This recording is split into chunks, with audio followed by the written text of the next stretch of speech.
تعلیمی جائزہ، تعلیمی جائزے کی تعریف۔ جیسا کہ ہم جانتے ہیں یہ دنیا جو ہے یہ دارالعمل ہے، یہاں ہم جو کچھ بھی کریں گے، جو عمل اور کوشش کریں گے، اس کا صلہ ہمیں ملتا ہے۔ تو اس لیے ہر قدم پر جو ہے وہ جائزہ لینا ہوتا ہے کہ ہم اپنا کام کیسا کر رہے ہیں اور جس مقصد کے لیے ہم کام کر رہے ہیں وہ مقصد حاصل ہو رہا ہے یا نہیں ہو رہا، اور اس جائزے میں کے نتیجے میں جو ہمیں کوئی خامی اور کوتاہی نظر آتی ہے تو اس کو ہم دور کرنے کی کوشش کرتے ہیں۔ تو یہ جائزے کا ایک تصور ہے جو بہرحال اس دنیا میں موجود ہے۔ تو زندگی کے کوئی بھی شعبہ ہو اس میں جائزہ جو ہے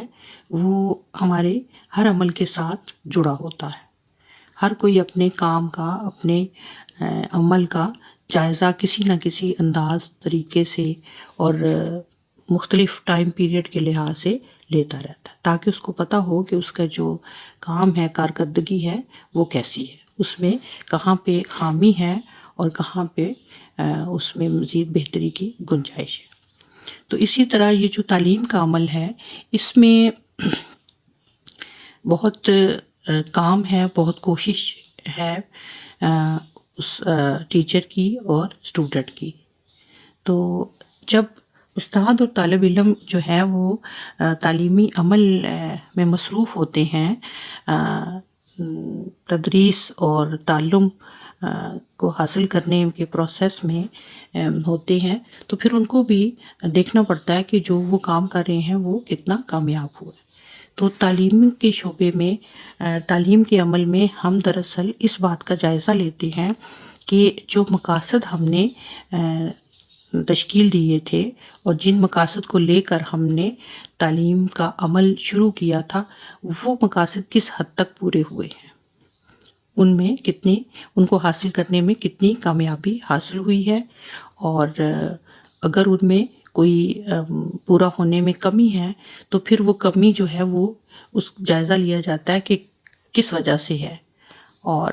اس میں ہم پھر تبدیلی لے کر آتے ہیں تاکہ ہمارے مقاصد پورے ہوں۔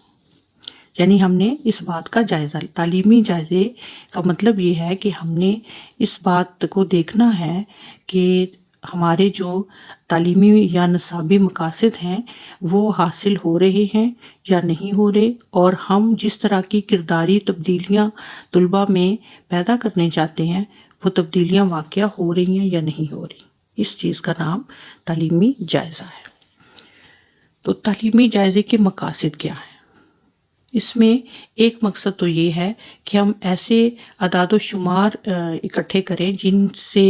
یہ ثابت ہو، یہ اس بات کا ثبوت ملے کہ طلباء جو ہیں وہ کس رفتار سے اپنے تعلیمی عمل میں آگے بڑھ رہے ہیں اور اپنے مقاصد کو،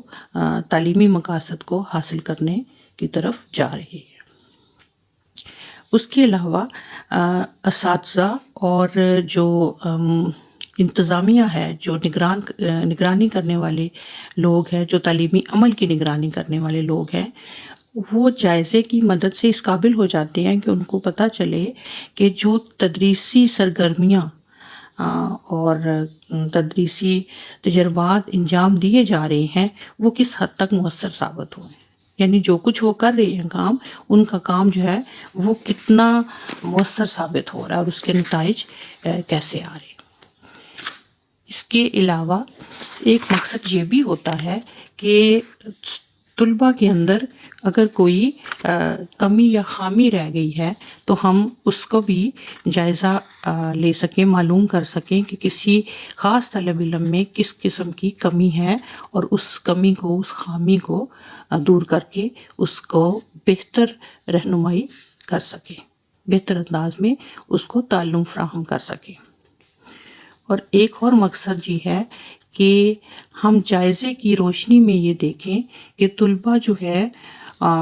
وہ نصاب سے ویسی کرداری تبدیلیاں ان میں پیدا ہو رہی ہیں کہ جیسی ہمارے مقاصد میں تھی۔ اگر تو وہ تبدیلیاں طلباء کے کردار میں پیدا ہو رہی ہیں تو پھر تو ٹھیک ہے، لیکن اگر وہ مطلوبہ تبدیلیاں پیدا نہیں ہو رہی تو پھر نصاب میں کہاں پہ تبدیلی اور اصلاح کی ضرورت ہے. یعنی ہم جائزے کے نتیجے میں نصاب کو بہتر بناتے ہیں، تو یہ بھی مقصد ہوتا ہے نصاب کا، جائزے کا. اور تدریس اور تعلم کا جو عمل ہے اس کا خاص طور پہ جائزہ لیا جاتا ہے کہ تدریس کا عمل، یعنی جو استاد کام کر رہا ہے، تدریس کر رہا ہے، وہ عمل، اور تعلم یعنی طلباء کے کردار میں جو تبدیلی آ رہی ہے وہ دونوں ہمارے مطلوبہ معیار کے مطابق ہیں، وہ ہمارے مقاصد کو پورا کر رہے ہیں یا نہیں کر رہے. جائزے سے ہم یہ معلوم کرتے ہیں، یا دوسرے الفاظ میں کہہ لیں کہ ہمارا جو تدریس اور تعلم کا عمل ہے، یعنی جس کو انگلش میں ٹیچنگ لرننگ